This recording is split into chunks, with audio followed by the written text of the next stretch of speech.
Qué bueno que están con nosotros en una edición más de Noticias desde el Centro.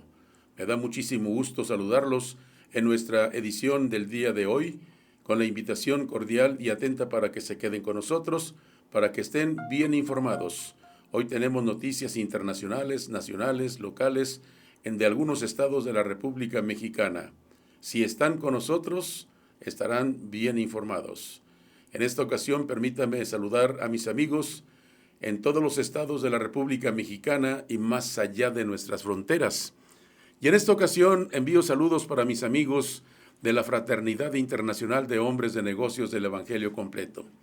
Esta organización está trabajando en muchos estados de la República Mexicana y en muchos países. Es una organización internacional. Por eso quiero enviar saludos para todos mis amigos que forman parte de esta gran organización, Fraternidad Internacional de Hombres de Negocios del Evangelio Completo, por sus siglas, FINEC. Gracias por acompañarnos. Yo soy Guadalupe Garza Ruedas. Hoy es miércoles 5 de agosto del 2020. Han transcurrido ya 218 días. Quedan por transcurrir 148. Estamos en la semana número 32. Hoy es el día de Nuestra Señora de las Nieves y también hoy es el día de Margarita. Felicidades para usted que hoy cumple años o celebra su santo. Muchas, pero muchas felicidades. Vamos a las condiciones del tiempo. El pronóstico del tiempo para Matamoros. La temperatura a 33 grados centígrados. Hoy tendremos una temperatura máxima de 34, la mínima de 25. La sensación térmica está en los 41 grados centígrados. No hay pronóstico de lluvias para Matamoros. El viento sopla del este-sureste 16 kilómetros por hora. La humedad relativa 57%. La presión atmosférica en los 1015 milibares. El sol alumbró a las 6 de la mañana con 58 minutos y se oculta a las 8 de la noche con 13 minutos. Las condiciones del tiempo para León, Guanajuato, la temperatura en estos momentos 27 grados. La temperatura máxima para hoy estará en León en los 28 grados centígrados, la mínima en los 14 grados centígrados. La sensación térmica estará en los 28 grados centígrados, las probabilidades de lluvia para este día de un 20 a un 40%, dicen las noticias del pronóstico para León, Guanajuato. El día de hoy no sopla vientos, hay calma completa en León, Guanajuato. La humedad relativa 46%, la presión atmosférica en los 1014 milibares. El sol alumbró a las 7 de la mañana con 21 minutos y se oculta a las 8 de la noche con 23 minutos aquí en León, Guanajuato. Tenemos información desde el Centro Nacional de Huracanes con sede en Miami. Dice, un área pequeña de baja presión bien definida, localizada algunos cientos de millas al sureste de las Bermudas, está produciendo aguaceros y algunas tormentas eléctricas desorganizadas. Aunque la baja presión ha permanecido casi estacionaria hoy, se espera que se mueva lentamente hacia el oeste-suroeste durante los próximos días. Se espera que cualquier desarrollo sea lento debido a un aire seco y un aumento en los vientos en los altos niveles. La probabilidad de formación, 48 horas, un 10%. Y la probabilidad de formación en 5 días es baja, un 10%. Es la información que estamos recibiendo directamente del Centro Nacional de Huracanes con sede en Miami. Vamos a las portadas de los principales diarios que circulan a nivel nacional. En portadas van en la Ciudad de México tras la ruta del dinero de los cárteles. Además se publica Facebook México desactivará campañas sucias en comicios y busca la CNTE pagar clases por televisión.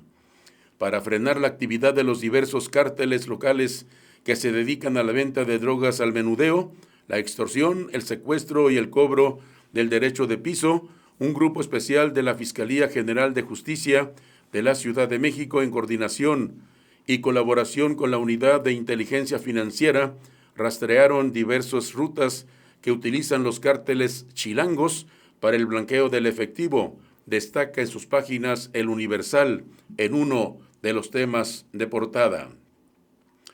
Un grupo especial de la Fiscalía de la Ciudad de México, en coordinación y colaboración con la Unidad de Inteligencia Financiera, rastrea diversas rutas que utilizan los cárteles locales para el blanqueo del efectivo, refiere El Universal.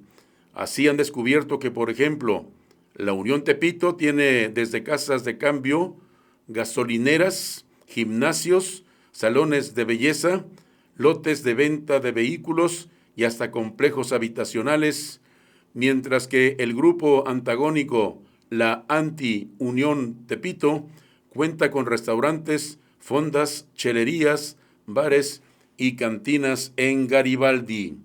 También publica El Universal en su edición de este día: sin televisión, 14 millones de personas. En el Líbano hay luto tras las fuertes explosiones en Beirut. Desaparecidos, otra deuda de El Marro en Guanajuato, dice El Universal. Casillas pone punto final.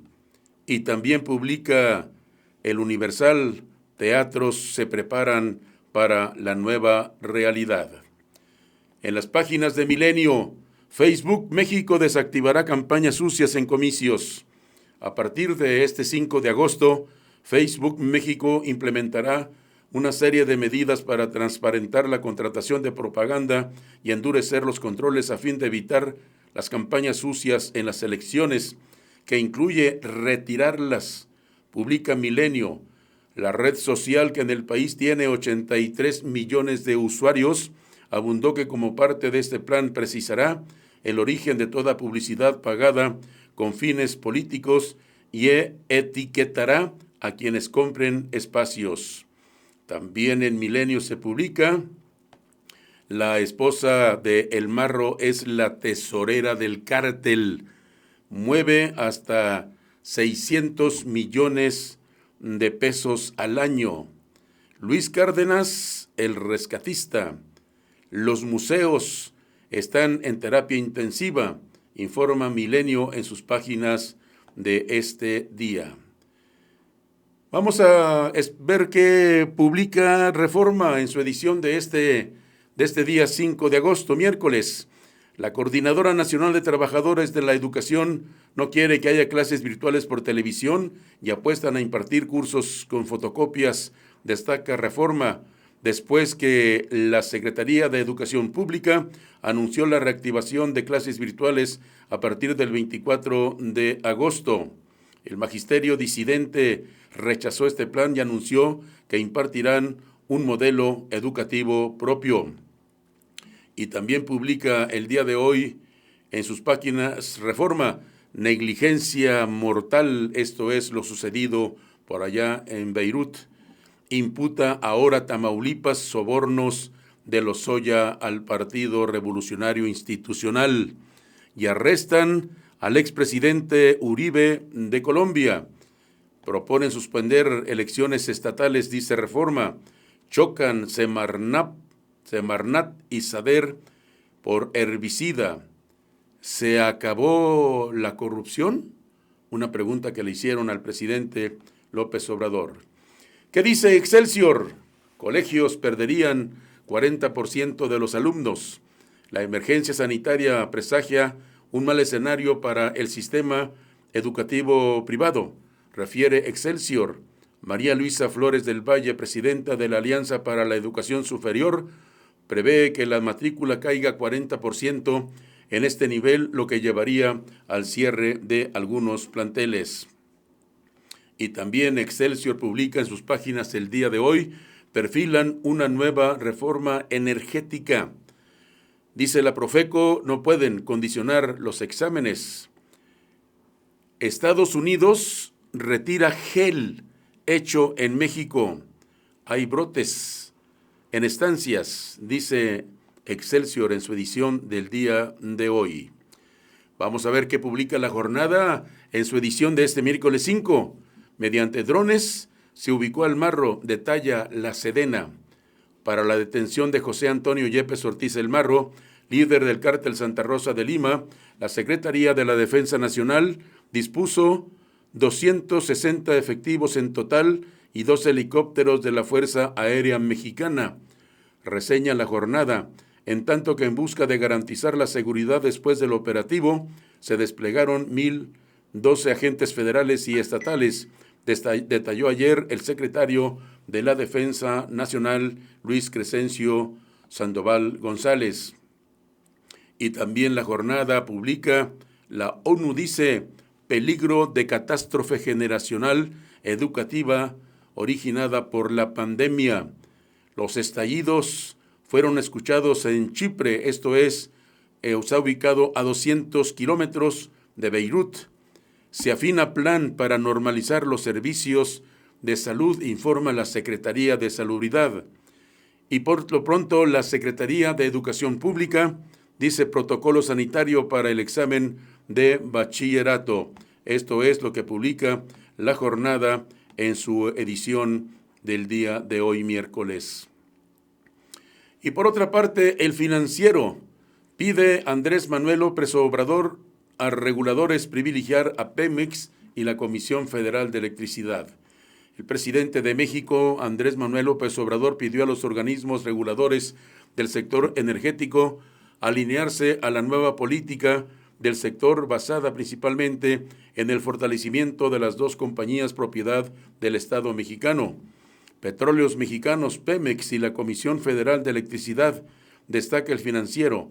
El pasado 22 de julio, el mandatario citó a los titulares y comisionados de organismos como la Comisión Reguladora de Energía, la Comisión Nacional de Hidrocarburos y el Centro Nacional de Control de Energía para leer los nuevos lineamientos del sector y solicitar a los organismos le informen si la nueva política energética puede llevarse a cabo bajo el marco actual de la reforma energética, dice El Financiero. Y también publica el día de hoy, en sus páginas superan compras de privados a las de Pemex. Reunión en San Luis Potosí. AMLO, CONAGO, en 10 días. Los temas, el COVID y el pacto social. En marcha el sector del automóvil, dice El Financiero en su edición de hoy. También publica El Financiero, evitará CCE conflictos laborales. Hay una información sobre los números que se reflejan hasta este día en relación al COVID. 48,869 decesos, 449,961 confirmados y 82,460 casos sospechosos, publica El Financiero en su edición de este miércoles. Estas son las principales noticias, los encabezados de los principales diarios que circulan a nivel nacional. Estas y otras noticias las podrá usted leer ampliamente en las ediciones de este miércoles 5 de agosto. Está usted en Noticias desde el Centro. Gracias por estar con nosotros. Y en otras noticias del día de hoy, el presidente Andrés Manuel López Obrador dio a conocer que será un homenaje permanente a quienes han muerto por COVID-19 y al personal de salud que atiende la pandemia de coronavirus en México, el cual se basará en el respeto y agradecimiento durante su conferencia matutina desde la ciudad de Culiacán, allá en Sinaloa. Un homenaje a todos los que han perdido la vida por la pandemia y los que están luchando por salir adelante y los que están trabajando sin descanso para salvar vidas. Se va a mantener un homenaje permanente, tanto de recuerdo, de respeto a los que han perdido la vida, como de solidaridad con los familiares de las víctimas y de agradecimiento a enfermeras, enfermeros, a médicos, a todo el personal de salud que no se rinde, que sigue entregando para salvar vidas, dice el primer mandatario. 3 municipios de Sinaloa concentran los delitos, dice la Sedena. El titular de la Secretaría de la Defensa Nacional, Luis Crescencio Sandoval, indicó que de los 18 municipios de Sinaloa, 3 concentran el 74% de la población y se registra la mayor presencia de eventos delictivos. Se trata de Culiacán, Mazatlán y Ahome. Homicidios a la baja. En total de homicidios ocupa el 26 lugar. En feminicidios podemos observar la tendencia que va a la baja. En el 2017 tuvieron 82 eventos. En el 2018 48 eventos. En el 2019 37 y en lo que va de este año 2020 13. Homicidios dolosos también con una reducción mínima, pero es tendencia a la baja, dice el secretario de la Sedena. Aseveró que también se han detectado el robo de hidrocarburo en la entidad, en donde Mazatlán es el municipio con más tomas clandestinas, al sumar 71. En total han sido 93. Y por otra parte, el presidente de México, López Obrador, descartó diferencias con el gobernador de Sinaloa, Quirino Ordaz. Tenemos buena coordinación, estamos trabajando de manera conjunta, agradecemos el apoyo del gobernador, no tenemos ninguna diferencia, ni hay pleitos, sumamos esfuerzos, voluntades y recursos, dice el presidente de México. Ante ello, el mandatario estatal afirmó que ha recibido extraordinaria atención del Gabinete de Salud, con tiempos que tenemos que fortalecer la unidad. Estando usted como está fuerte, a todos nos va muy bien. Gracias por su apoyo. El presidente informó que trabajadores de dependencias federales guardarán un minuto de silencio seguido de aplausos por víctimas de coronavirus a las 12 del mediodía todos los días. Queremos que este ejemplo de la Sedena se amplíe y se aplique en todo el país y se lleve a cabo en el gobierno, que todos los servidores públicos podemos hacer este homenaje. El mandatario adelantó que pedirá al titular de la Secretaría de Educación Pública, Esteban Moctezuma Barragán, que dialogue con el sindicato y con la coordinadora sobre el regreso a clases a distancia y reiteró que los maestros seguirán recibiendo salarios y prestaciones. Hace falta comunicación y diálogo. Voy a pedirle al secretario de Educación que busque un encuentro tanto con la coordinadora como con el sindicato y que se logre un consenso. Yo creo que se va a avanzar porque no se perjudique, al contrario, no se perjudica a nadie, al contrario, para que los niños, los estudiantes, tengan sus clases correspondientes. Y sobre la explosión ocurrida en Beirut, Líbano, el presidente reafirmó su solidaridad con la nación libanesa. Fue un accidente lamentable. Es una nación hermana. Ayer lo expresé mandando nuestras condolencias, dijo el presidente de México. El mandatario aseguró que México no tendrá problemas para tener acceso a la vacuna contra el COVID-19 y destacó que el país tiene los recursos necesarios para adquirirla. Hay comunicación con varias empresas y gobiernos. Nosotros no vamos a tener problemas en el caso de que se tenga la vacuna del COVID-19, que se certifique que es buena la vacuna, que ayuda a prevenir este virus. México tiene acceso y también tenemos los recursos necesarios para adquirirla. Pero no solo es el tener los recursos para adquirirla, sino que se tome en cuenta al país y eso lo tenemos garantizado, agregó el presidente de México. Y por otra parte, también el presidente de México, Andrés Manuel López Obrador, aseguró que se dan cierres de centros educativos particulares, habrá mayor demanda de escuelas públicas.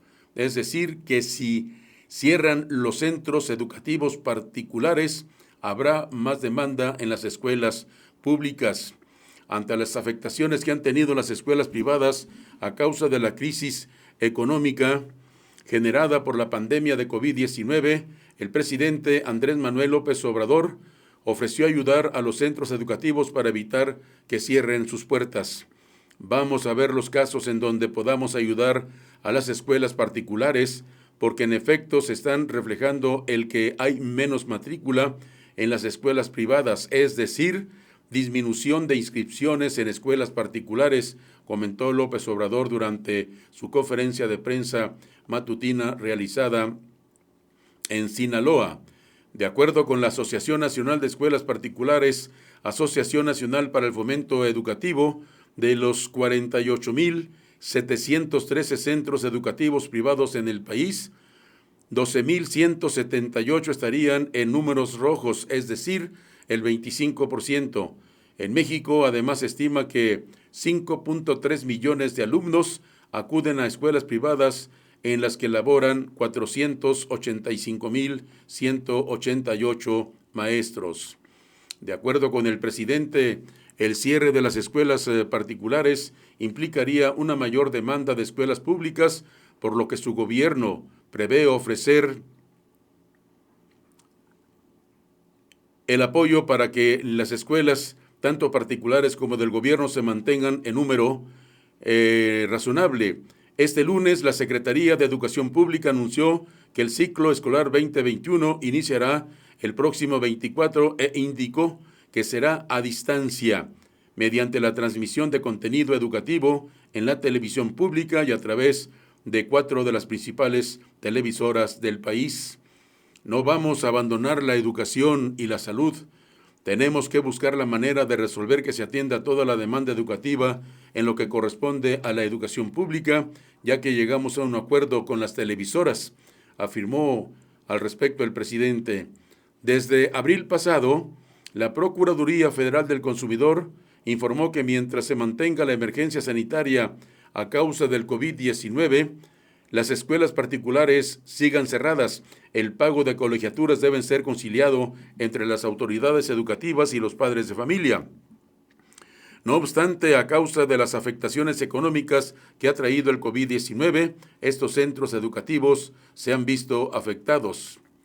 Y ante el rechazo de las secciones 18 y 22 de la Coordinadora Nacional de Trabajadores de la Educación, que corresponden a Michoacán y Oaxaca, el plan virtual de inicio de ciclo escolar 2021, que anunció el pasado lunes la Secretaría de Educación Pública, en el que se transmitirán clases por televisión, el presidente reconoció que falta comunicación. Hace falta comunicación y diálogo. Voy a pedirle al secretario de Educación que busque un encuentro con la coordinadora y el sindicato, que se logre un consenso. Yo creo que se va a avanzar porque no se perjudica a nadie. Al contrario, es para los niños, los estudiantes que tengan sus clases. En el caso de los maestros, van a seguir recibiendo su salario, sus prestaciones. No se altera nada en cuanto a la relación laboral, afirmó el presidente. El mandatario federal recalcó que los contenidos que se transmitirán por los canales de televisión las 24 horas, los 7 días de la semana, son los mismos de los libros de texto gratuito, por lo que buscará informarles claramente para que se sumen a este plan que se prevé implementarse de agosto a diciembre de este año 2020, dice el presidente de México. La COVID-19 mete presión a alumnos de educación básica y los padres de familia.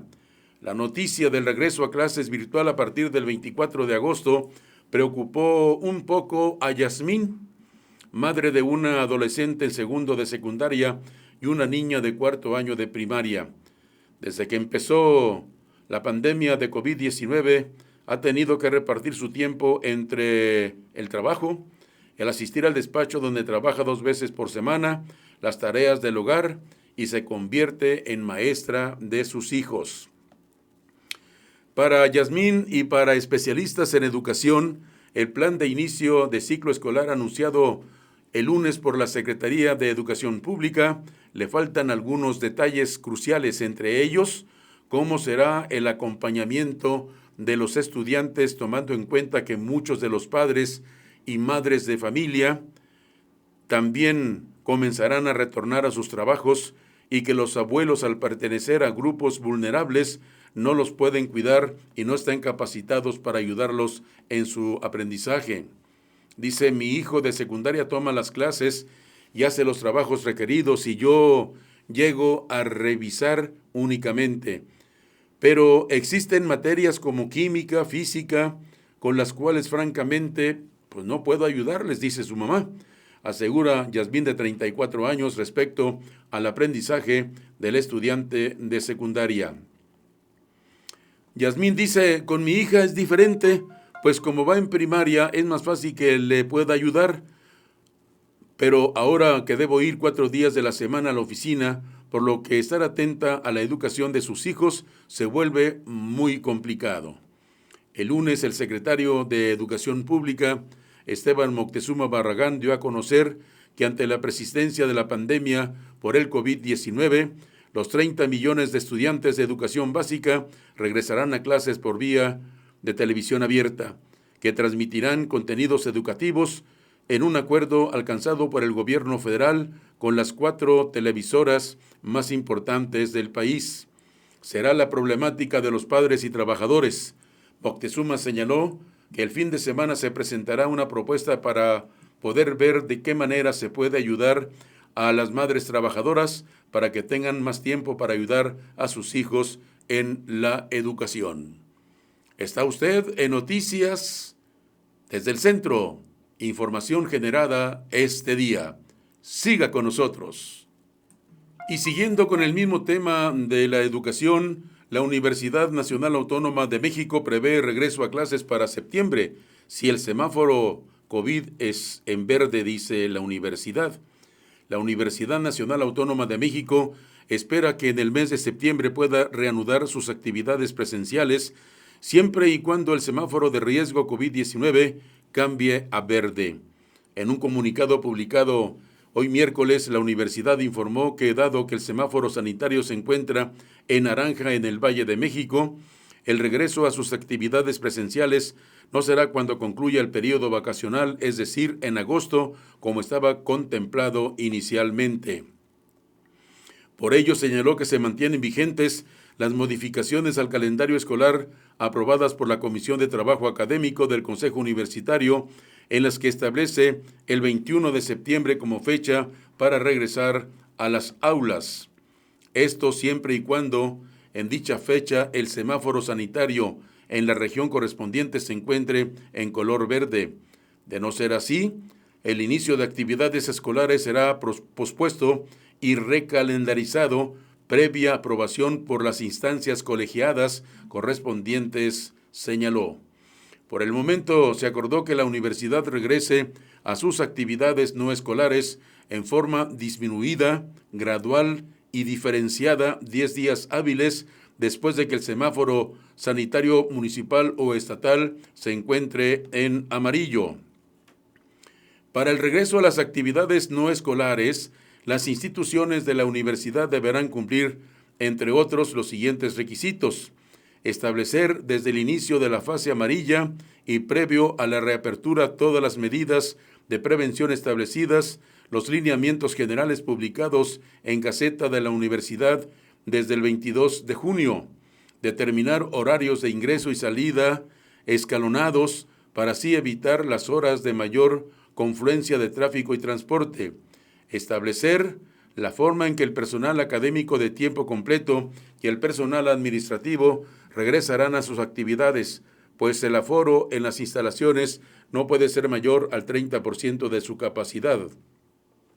Instruir al personal académico y administrativo perteneciente a grupos vulnerables o de los considerados dentro de los casos de excepción para no presentarse a laborar sin menoscabo de sus derechos y prestaciones laborales durante el tiempo que prevalezca esta situación excepcional. Vigilar que las medidas sanitarias y la detección de probables casos se lleven de acuerdo con lo aprobado por el grupo de expertos universitarios. Supervisar que el responsable sanitario designado revise que los lineamientos sean cumplidos para evitar la propagación de la epidemia. Este deberá informar semanalmente la situación al Comité de Seguimiento de la Administración Central. Con base en dichos reportes, las instituciones evaluarán acciones y reevaluarán las medidas implementadas. Y por último, propiciar con todas las medidas sanitarias y en forma escalonada la titulación y graduación de los alumnos que así se requiera, dice la Universidad Nacional Autónoma de México. Y por otra parte, derivado de la facilidad para almacenarlas y practicidad para prepararlas, muchas personas optan por consumir sobres o vasos de sopas instantáneas como Maruchan. Sin embargo, la Procuraduría Federal del Consumidor, la Profeco, aseguró que estos productos no nutren a quienes los consumen e informó de qué están hechos.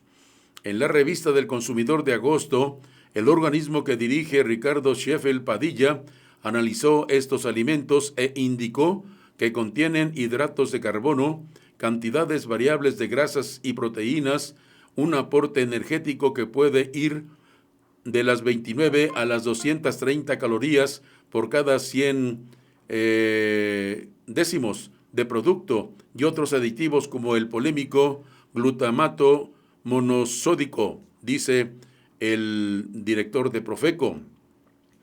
Estas sopas no te nutren y el sabor que aportan no es base de vegetales, carne, pollo o camarón, sino de una serie de saborizantes artificiales que no son buenos para el organismo. Las sopas elaboradas por ti son más nutritivas por los ingredientes que adiciones como vegetales, cereales, crema o leche, aseveró Profeco. Y también explicó que es muy común que en los alimentos procesados se trate de un concentrado que se extrae de plantas como el betabel o la caña de azúcar y cuya función en las industrias hace saber que la lengua resulte más receptiva a los condimentos. De ahí que se le consideren un potenciador del sabor, a pesar de que por sí solo tiene un sabor desagradable, dice el señor Sheffield. Dice también que otros estudios han demostrado que intervienen en la parte del cerebro que regula la saciedad, provocando voracidad en el individuo, contribuyendo así a la obesidad, además de provocar cierta toxicidad a nivel neuronal y hepático, indica el funcionario federal. ¿Está usted en Noticias desde el Centro? ¿Está usted informándose de lo más sobresaliente? Continuamos. La detención del Marro fue legal, determina un juez. La audiencia del presunto líder del cártel de Santa Rosa de Lima continúa en Guanajuato por los delitos de homicidio y secuestro. La detención de José Antonio Yepes Ortiz, alias El Marro, fue calificada como legal por un juez, informa la Fiscalía General del Estado de Guanajuato. La tarde de hoy miércoles reinició la audiencia en el juzgado de oralidad ubicado a un costado del reclusorio de Valle de Santiago. Al líder del cártel de Santa Rosa de Lima se le acusa de los delitos secuestro y tentativa de homicidio. La audiencia se inició ayer martes de manera virtual y en privado a petición de su defensa para garantizar su seguridad, pero fue suspendida porque la defensa de Yepes pudiera revisar la carpeta de investigación. Los abogados del Marro solicitaron al juez celebrar la audiencia en privado, argumentando que en otros procesos judiciales que han enfrentado familiares de su cliente se filtró información en los medios de comunicación que los puso en riesgo. Los abogados también señalaron que tanto los familiares de Yepes como los del equipo legal han sido atacados y amenazados por parte de un grupo criminal de Jalisco, sin mencionar directamente al cártel Jalisco Nueva Generación. Con el cártel de Santa Rosa mantiene una disputa por el robo de hidrocarburos en el estado de Guanajuato.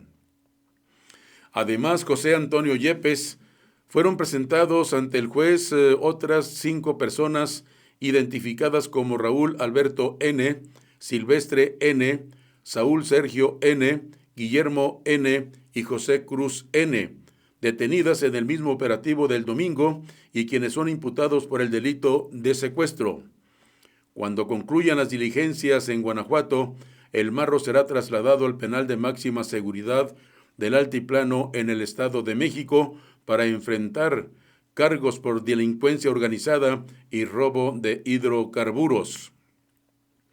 Y en otras noticias de este día, de este miércoles 5 de agosto, el periodista Eduardo Ochoa es asesinado en Michoacán.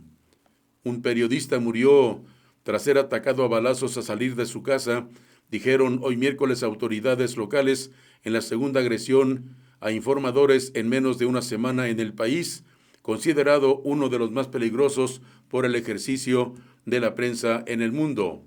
Eduardo Ochoa es un comunicador independiente de 29 años y docente del estado de Michoacán. Recibió disparos en la mandíbula, tórax y mano cuando salió el martes de su domicilio a comprar comida. La Fiscalía de Michoacán dijo que no estaban claros los motivos de la agresión ni cuántas personas habían participado en estos hechos. Un amigo cercano de Ochoa fue contactado por la agencia Reuters y quien pidió el anonimato por temores a represalias. Dijo que el periodista ya había tenido amenaza de muerte por delincuentes locales y por eso quería dejar la profesión del periodismo. Era un muchacho muy tranquilo. Estamos destrozados, dijo a Reuters el domingo el amigo del comunicador muerto, quien cubría información relacionada con temas de seguridad. El crimen contra Ochoa se da solo unos días después de la muerte de Pablo Morrugares, administrador del portal PM Noticias en el estado de Guerrero, quien falleció tras ser baleado cuando se encontraba en compañía de un escolta policiaco. Estas son noticias desde el centro. Gracias por estar con nosotros. Y el gobernador de Colima busca hacer obligatorio el uso del cubrebocas. Poco a poco, el uso obligatorio de cubrebocas se ha extendido en diferentes estados del país con el objetivo de evitar más contagios de COVID-19. El gobernador José Ignacio Peralta Sánchez busca que en Colima esta protección sea obligatoria, por lo que el martes envió a la legislatura una iniciativa de decreto en la que establecen sanciones por no acatar esta medida. La ley propuesta busca establecer como medida de prevención y cuidado a la salud pública el uso obligatorio de cubrebocas, así como otras medidas para prevenir la transmisión y riesgos de contagio del virus SARS-CoV-2, causante del COVID-19 durante el tiempo que permanezca la emergencia sanitaria. En caso de aprobarse la propuesta del gobernador de Colima, se haría obligatorio el uso de cubrebocas para la población en general que se encuentre en entornos y situaciones públicos donde no se puedan aplicar medidas de contención como el distanciamiento físico. También tendrían que usarlo las personas que tengan más de 60 años, aquellas con enfermedades cardiovasculares o diabetes, sacarina, neumopatía crónica, cáncer, enfermedad cerebrovascular, así como las personas con cualquier síntoma e indicativo de COVID-19. La propuesta establece que cuando alguna persona se rehúse a aportar esta protección e incurra en actos de violencia por este motivo, la autoridad podría aplicar algunas sanciones que van desde una amonestación con apercibimiento, una multa o una clausura temporal o definitiva que podrá ser parcial o total y arresto hasta por 36 horas, dice el gobernador. El gobierno del estado apuntó que no deben usar cubrebocas los menores de 2 años para evitar agotamientos. Cualquier persona que tenga problemas para respirar y las que no puedan quitarse el cubrebocas sin ayuda. La iniciativa también contempla las medidas a utilizar en oficinas públicas, en el transporte público y en establecimientos comerciales, industriales, empresariales, de negocios o de servicios, y se establece que serían las autoridades sanitarias estatales y municipales las responsables de verificar este cumplimiento que se ha autorizado por el gobierno del estado de Colima. Dice el gobernador: envié y firmé al Congreso del Estado la iniciativa de ley para que el uso de cubrebocas sea obligatorio e incluye sanciones para quienes no acaten dicha disposición. Nuestro compromiso es con la salud y tenemos que tomar las medidas necesarias para salvar la mayor cantidad de vidas posibles. En caso de ser aprobada, la ley entrará en vigor al día siguiente de su publicación en el Diario Oficial del Estado de Colima, y a partir de su publicación, las autoridades deberán realizar las medidas de difusión necesarias a fin de dar a conocer a la población los alcances de la misma. Hoy miércoles, el gobernador Ignacio Peralta comentó en entrevista por Radio Fórmula que el uso de cubrebocas sí ayuda a combatir el coronavirus, pero si no se pone una sanción, no será realmente obligatorio. Es muy claro que no puede ser una cuestión voluntaria. Hay mucha gente muy irresponsable, pero lamentablemente mucha gente que no sigue habiendo por diferentes razones. Mucha gente que no lo quiere usar, cree que el virus es mentira, que no se enferma, agregó el mandatario. En una medida similar, se planteó en el Congreso de la Ciudad de México. El diputado morenista Nazario Norberto anunció que recientemente una iniciativa para reformar la Ley de Cultura Cívica de la ciudad e incluir como una infracción a la tranquilidad de las personas al no acatar las medidas sanitarias correspondientes. Según la propuesta, la sanción se aplicaría cuando cualquiera pidiera a una persona tomar las medidas para prevenir contagios de COVID-19 en lugares cerrados o establecimientos comerciales y ésta se negara. Ayer martes, la jefa del gobierno de la Ciudad de México, Claudia Sheinbaum, se pronunció en contra de esta iniciativa que plantea imponer multas e incluso arresto contra las personas que no usen cubrebocas en la capital. Nuestro objetivo ha sido siempre la educación, la formación, la información a la ciudadanía, y creo que ha sido muy importante la participación ciudadana. El número de personas que utiliza de manera adecuada el cubrebocas ha ido incrementándose en la ciudad y vamos a seguir insistiendo en la información, expresó en rueda de prensa Sheinbaum. Otras entidades en donde se ha presentado iniciativas para hacer obligatorio el uso de cubrebocas son Sinaloa, San Luis Potosí y Baja California Sur. El pasado 9 de julio, en San Luis Potosí, el diputado panista Ricardo Villarreal presentó una iniciativa de reforma a la Ley de Transporte Público del Estado para que los concesionarios y operadores del transporte público usaran de manera obligatoria cubrebocas, estableciendo la potestad de imponerles multas en caso de omisión. La iniciativa fue turnada para su análisis a la Secretaría de Comunicaciones y Transportes.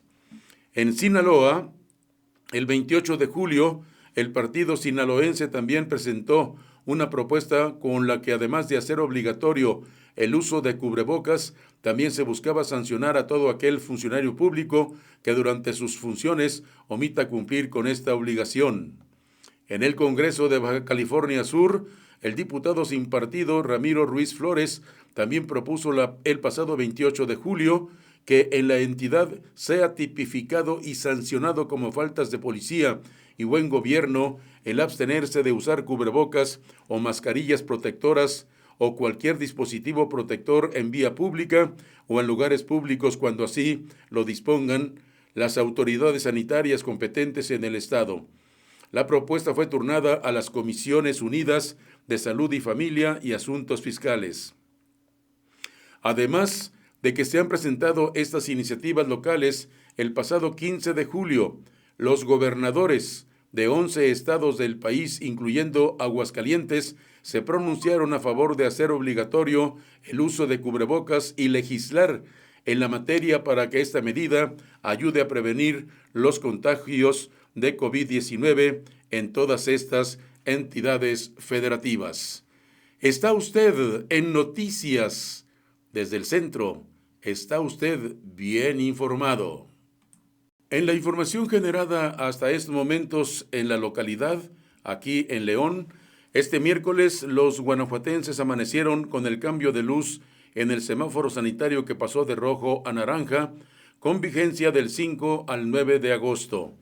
En los albores de este día, hay voces de leoneses que manifiestan su desconcierto sobre los protocolos que habrán de seguir para su reapertura en los giros autorizados. En el informe de la Secretaría de Salud emitido anoche, establece que con la luz naranja podrán reabrir gimnasios y restaurantes, entre otros giros comerciales. Pero establece que el cromo naranja solo aplica para quienes certifiquen sus protocolos sanitarios avalados por la Secretaría de Salud. En redes sociales surgen preguntas de ciudadanos sobre el motivo de encender la luz naranja de un día para otro, casi a mitad de la semana y sin previo aviso.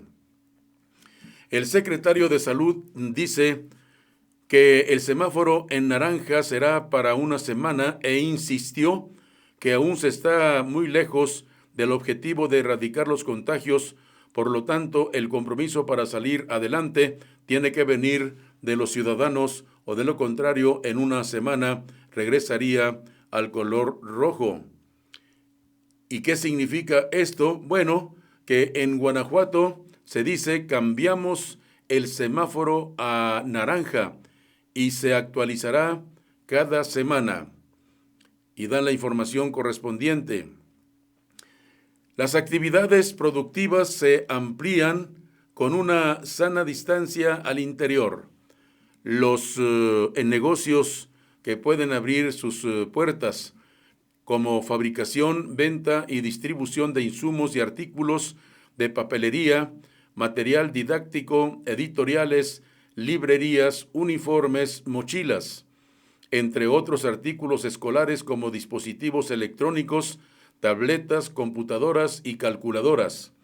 Se incorporan además, con previa cita para control de sana distancia, áreas públicas y privadas de actividad física, clubes, centros deportivos, gimnasios, spa, piscinas, barberías, peluquerías, estética. Con sana distancia al interior, cines, teatros, museos, eventos culturales y espacios religiosos. Y en esta etapa siguen inhabilitados los eventos masivos, conciertos y juegos amateurs. Los juegos profesionales en estadio deberán ser a puertas cerradas sin público. Y los restringidos para esta temporada, bares, cantinas, casinos, barras con buffet de alimentos. La reapertura, no es automática. Cada rubro deberá implementar y registrar protocolos de seguridad sanitaria y consultar el porcentaje de ocupación que puede manejar en la página oficial. Reactivemos gto.guanajuato.gov.mx. No podemos bajar la guardia. Las medidas sanitarias no pueden relajarse. Una mayor movilidad implica una mayor responsabilidad. Unidos somos grandeza, dice el gobierno de Guanajuato. Bueno, pues el secretario de Desarrollo Económico Sustentable, Mauricio Usabiaga Díaz Barriga, dijo que durante la vigencia del semáforo naranja se podrán realizar algunas actividades esenciales del sector productivo del Estado. Esta reactivación comprende la fabricación, venta y distribución de insumos y artículos de papelería, material didáctico, editoriales, librerías, uniformes, mochilas y demás artículos escolares, dispositivos electrónicos, tabletas y computadoras, como ya se informó. Estas son noticias que se generan aquí en el estado de Guanajuato y en este municipio de León, hablando propiamente. Y en otras noticias, déjeme decirle que una persona resultó muerta en un accidente aquí en León, Guanajuato. Es la información que estamos recibiendo en estos momentos. Vamos a las informaciones que se generan en Tamaulipas. Hay que tomar en cuenta que Tamaulipas cuenta con capacidad de 42% de líneas para poder llegar vía internet a los diferentes municipios. En Tamaulipas también iniciarán las clases del ciclo escolar 2021 el 24 de agosto, pero sería con una mezcla de internet y televisión, señaló el gobernador del estado, Francisco García Cabeza de Vaca. En base a lo que se dio a conocer por parte de la Secretaría de Educación Pública Federal, seguramente la estaríamos empatando para el día 24, destacó el mandatario tamaulipeco. Reveló que ya platicó con el secretario de Educación Pública en Tamaulipas, Mario Gómez Monroy, para que se puedan homologar los programas. Sin embargo, vamos a ver los detalles en los próximos días para darlos a conocer a la ciudadanía en general para el próximo ciclo escolar. Al ser cuestionado si se privilegiará el regreso en línea o la televisión, señaló: vamos a hacer una mezcla seguramente. Hay que tomar en cuenta que Tamaulipas cuenta con una capacidad de 42% de líneas para poder llegar vía internet a los diferentes municipios. El resto seguramente estaríamos usando el Sistema Nacional de Televisión, dijo el mandatario de Tamaulipas. Se nos informa que la explosión de Beirut ya reportan más de 73 muertos y hay más de 300 personas heridas. Y Facebook revelará cuánto pagaron de publicidad en las campañas políticas. La explosión, les dije, en Beirut fue algo tremendo. Y anuncia el presidente de México que se reunirá con los gobernadores. Esto será en San Luis Potosí. No se ha dicho la fecha. Luego de que el lunes la Alianza Federalista de Gobernadores pidió una reunión con el presidente Andrés Manuel López Obrador, ayer el titular del Ejecutivo Federal anunció que en 10 días se reunirá con los gobernadores en el marco de un encuentro que había prometido a Juan Manuel Carreras, gobernador de San Luis Potosí y presidente de la Conferencia Nacional de Gobernadores CONAGO, pero advirtió que hay bulla y ruido porque se avecina el proceso electoral que será el próximo año. Desde el cuartel general de la 13ª Zona Militar, el mandatario indicó que independientemente de su filiación política, el gobierno federal trabaja y se coordina con los gobiernos estatales. Todos los días dialogo con gobernadores. Ahora lo estoy haciendo con el gobernador de Nayarit, que venimos de movimientos distintos e independientes de la filiación política, trabajando juntos y hay coordinación. Pero también hay que decirlo, vienen las elecciones y hay ruido, bulla y alboroto, como pasa en cualquier lugar del mundo. Vamos a seguir actuando con mucha responsabilidad, dijo el presidente. Me comprometí a reunirme con todos los gobernadores en San Luis Potosí. Nos vamos a reunir en 10 días. Vamos a estar en San Luis porque nos faltan estados del norte y vamos a aprovechar para hacer una reunión con los gobernadores.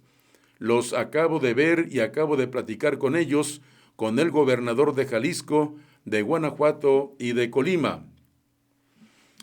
Yo estoy abierto al diálogo, siempre agregó. El lunes por la noche, en un comunicado conjunto, la Alianza Federalista de Gobernadores pidió una reunión con el presidente Andrés Manuel López Obrador y acabar con lo que llamaron simulación presidencial. Los mandatarios estatales reiteraron el llamado de López Obrador para sostener un diálogo respetuoso ante los retos que tiene el país. Lamentamos que en lugar de buscar un acuerdo democrático con el conjunto de los estados fundadores de la Federación, no se construya un diálogo respetuoso entre pares y se aparente un diálogo republicano que no existe, señaló el grupo de gobernadores. Está usted en Noticias desde el Centro. Gracias por estar con nosotros. El próximo mes de septiembre, el alcalde de León, Héctor López Santillana, presentará su segundo informe de gobierno, aunque aún se desconoce el día y la forma en que será presentado. Y es que con la emergencia sanitaria con el COVID-19, que aún persiste en la ciudad, de la entidad y el país entero, se ve difícil que lo haga de manera presencial y por ahora todo apunta a que lo hará de manera virtual. Este informe de gobierno se presenta anualmente durante los primeros días del mes de septiembre, pero al momento no se ha confirmado exactamente el día en que se realizará el evento. Estamos a un mes, insistimos aún sin conocer el día de que Héctor López Santillana presente su informe, mismo que debe ser o estar preparando desde ahora y que sin duda alguna debería estar enfocado a todo lo que ha provocado el coronavirus desde el pasado mes de marzo. Es así como en los próximos días, seguramente la Presidencia Municipal de León dará a conocer el día, la hora y la manera en que el primer edil leonés presentará su informe correspondiente. Y por otra parte, en otras noticias de este día, déjeme decirle que, como le comentaba, habían asesinado a una persona aquí en León, Guanajuato. El marro cayó en 15 minutos, dice la Sedena. Suman casi 450,000 casos de COVID en México. Van 18 altos funcionarios separados por vínculos con García Luna. Ofrecerá el Instituto Nacional de Migración de nuevo retorno a los migrantes. Y pese a curva de contagios, restaurantes están en fase 1. Estamos llegando ya a la parte final de Noticias desde el Centro. Qué bueno que están con nosotros o estuvieron con nosotros en esta ocasión. Yo les invito cordialmente para que nos acompañen en nuestra próxima edición el día de mañana a la misma hora y por este mismo canal. Y como siempre, nuestra recomendación para ustedes que nos acompañan en Noticias desde el Centro. Si no tienen que salir de casa, no lo hagan. Es por precaución. Pero si por algún motivo tienen que salir de casa, yo les pido que cubran los principales requisitos que indican la Secretaría de Salud. Utilizar el cubrebocas, lavarse las manos con jabón y agua la mayor veces posibles del día, mantener la sana distancia, cuidarse más que todo, no acudir a donde haya muchas personas, porque eso permite también el contagio. Si usted se cuida, le aseguro que va a cuidar y proteger a la familia, que es lo más importante. Sigamos estas recomendaciones que nos hacen las autoridades de salud y tengan la plena seguridad que podemos erradicar la pandemia, esta terrible pandemia que no nada más azota a México, sino a todo el mundo. Si nosotros nos cuidamos, cuidamos a nuestra familia. Esa es la recomendación que les hago.